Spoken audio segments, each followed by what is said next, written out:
Covid টিকা যারা নিয়েছেন তাদের ঠান্ডা আর অ্যালার্জি বাড়ছে। বিজ্ঞান কি বলছে? কেউ বলছেন কোভিড টিকা নেওয়ার পর থেকে তার ঠান্ডা কাশি বেড়ে গেছে। আবার কেউ বলছেন আগে যাতে অ্যালার্জি হতো না, এখন তাতেও চুলকানি, হাঁচি বা চোখ লাল হয়ে যাচ্ছে। এ ধরনের কথাবার্তা এখন সবখানেই শোনা যাচ্ছে। প্রশ্নটা অনেকের মনে, কোভিড টিকার কারণে কি সত্যিই মানুষের ঠান্ডা লাগা বা অ্যালার্জির প্রবণতা বেড়ে গেছে?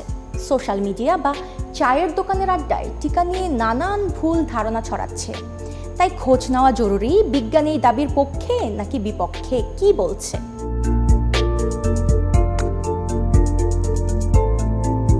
টিকার পর ঠান্ডা কাশির আশঙ্কা কতটা? প্রথমেই মনে রাখতে হবে, কোভিড টিকার কাজ হচ্ছে ভাইরাসকে চিনে নেওয়ার জন্য শরীরের রোগ প্রতিরোধ ব্যবস্থাকে প্রশিক্ষিত করা। টিকার মাধ্যমে শরীরে প্রবেশ করে ভাইরাসের একটি নির্দোষ অংশ বা তার কৃত্রিম প্রতিরোধ। এতে শরীর অ্যান্টিবডি তৈরি করে যেন প্রকৃত ভাইরাস এলে লড়তে পারে। এ সময় শরীরের প্রতিরোধ ব্যবস্থা সাময়িকভাবে সক্রিয় হয়, ফলে হালকা জ্বর, মাথা ব্যথা, গলা খুসখুস করা বা ক্লান্তি অনুভব করা হতে পারে। অনেক সময় মানুষ এই উপসর্গগুলোকে ঠান্ডা লেগেছে বলে ধরে নেয়, কিন্তু আসলে এটি ইমিউন প্রক্রিয়ার স্বাভাবিক প্রভাব, যা কয়েকদিনের মধ্যেই সেরে যায়। বিশ্ব স্বাস্থ্য সংস্থা, US centre for disease control এবং ইউরোপীয় মেডিসিন এজেন্সি সবাই জানিয়েছে কোভিড টিকা থেকে দীর্ঘমেয়াদী ঠান্ডা কাশি বা শ্বাসযন্ত্রজনিত সমস্যা হওয়ার কোনো প্রমাণ নেই। বরং গবেষণাগুলো বলছে টিকা নেওয়া মানুষের মধ্যে সর্দি কাশি বা ফ্লু জাতীয় উপসর্গের হার অপরিবর্তিত। 2023 সালের ব্রিটিশ মেডিকেল জার্নালে প্রকাশিত এক বিশ্লেষণে বলা হয়, mRNA ভ্যাকসিনের পর শ্বাসযন্ত্রজনিত সংক্রমণের হার টিকা না দেওয়া মানুষের সমান ছিল। অর্থাৎ ঠান্ডা লাগা বাড়েনি, যা দেখা গেছে তা কেবল শরীরের সাময়িক প্রতিক্রিয়া।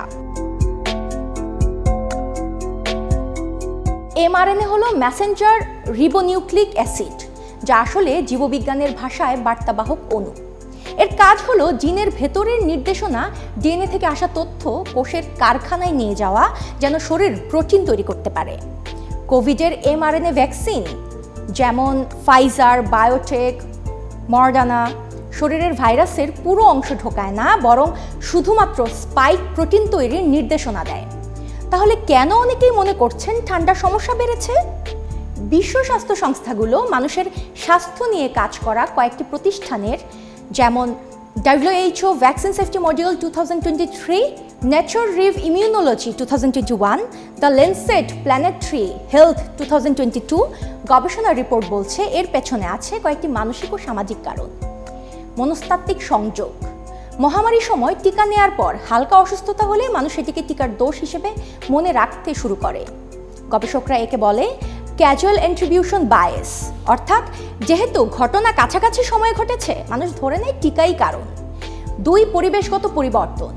2020 থেকে 2022 সালের দীর্ঘ লকডাউনের ফলে মানুষ বাইরের জীবনের সংস্পর্শে কম ছিল, ফলে শরীরের স্বাভাবিক রোগ প্রতিরোধ প্রতিক্রিয়া কিছুটা অভ্যস্ততা হারায়। টিকা নেওয়ার পর যখন স্বাভাবিক জীবনে ফেরা শুরু হয়, তখন সাধারণ ঠান্ডাও তুলনামূলক বেশি লাগছে বলে মনে হয়। মৌসুমি পরিবর্তন ও দূষণ।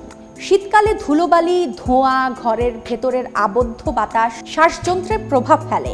এসবের কারণেই টিকার পর ঠান্ডা ধারণা বাস্তবে আসলে ঋতুভিত্তিক ঠান্ডা। অ্যালার্জির বিষয়টা কতটা সত্যি? এখানেও উত্তরটা প্রায় একই রকম। বিজ্ঞান বলছে টিকা অ্যালার্জি বাড়ায় না।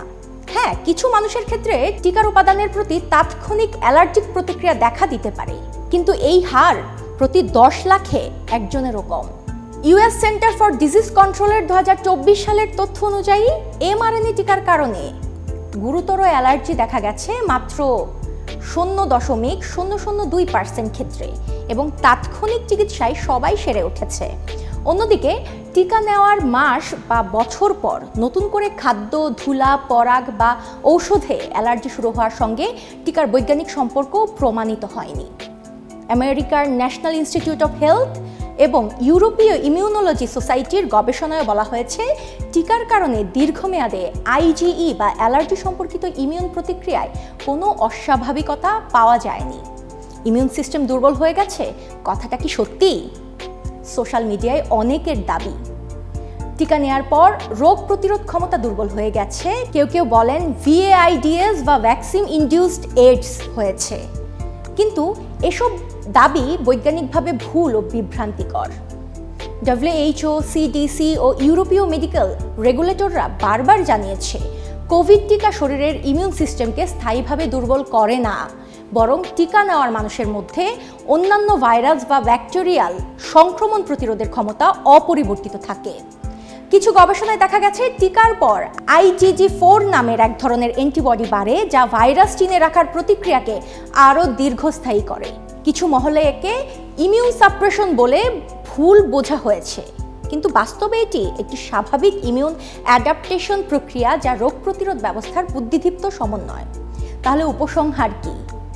বর্তমান পর্যন্ত বিশ্বের কোনো গবেষণাতেই দেখা যায়নি যে কোভিড টিকা ঠান্ডা লাগা বা অ্যালার্জি প্রবণতা বাড়ায়, বরং যেসব মানুষ টিকা নিয়েছেন তাদের মধ্যে গুরুতর সংক্রমণ, হাসপাতালে ভর্তি ও মৃত্যুর হার উল্লেখযোগ্যভাবে কম। অ্যালার্জি বা হালকা ঠান্ডা কাশির মতো উপসর্গ যদি দেখা দেয়ও, তা সাধারণত সাময়িক এবং অধিকাংশ সময় টিকার সঙ্গে সম্পর্কহীন। দীর্ঘস্থায়ী অ্যালার্জি বা ঠান্ডা থাকলে চিকিৎসকের পরামর্শ নিন, ভুল তথ্য থেকে সতর্ক থাকুন।